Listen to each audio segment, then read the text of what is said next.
Keeravani sir గురించి మాట్లాడదాం. Of course నాకు చాలా హేట్ వస్తుంది దీనికి మాత్రం, and I'm ready for it because I don't care. Personally నాకైతే నెగటివ్ కామెంట్స్ రాలేదు ఆయన దగ్గర నుంచి. బట్ సెట్ లో ఎలా మాట్లాడతారు, అసలు ఏం చెప్తారు అనేది నేను ఇక్కడ చెప్తాను. పాయింట్ నెంబర్ 1, మెలోడీస్ పాడిన వాళ్ళకి మాత్రం వాళ్ళు ఎలా పాడినా కూడా నేను ఆటోమేటిక్ గా మంచి స్కోర్ తీస్తాను అని ఆయన నోట్తో ఆయనే చెప్పారు. So is very bias towards melody songs and his compositions. ఎలా పాడినా కూడా మార్క్స్ వేసేస్తారు. అయినే కాదు, అక్కడ ఉన్న సునీత గారు, చంద్రబోస్ సార్ కూడా, వీళ్ళందరూ కూడా అంతే. వాళ్ళ సాంగ్స్ పాడితే మాత్రం స్కోర్స్ ఆటోమేటిక్ గా మంచిగా వచ్చేసాయి. సో ఇది పాయింట్ నెంబర్ 1.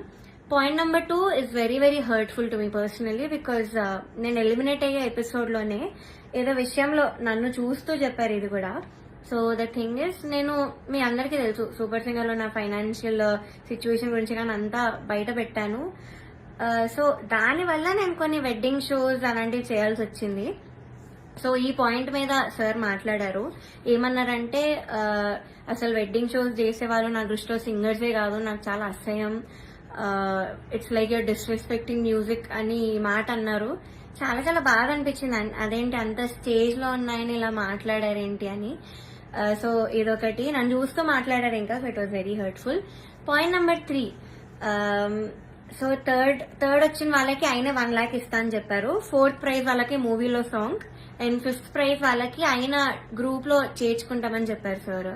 సో ఇది ఎలా చెప్పారంటే, 5th ప్రైజ్ వచ్చిన వాళ్ళకి నా దగ్గరకి కొంతమంది రోజు వచ్చి చాకరీ చేస్తూ ఉంటారు, వాళ్ళ ట్రూప్ లో జాయిన్ చేసుకుంటా అని చెప్పారు. ఇలా చాకరీ అనే వర్డ్ వాడారు.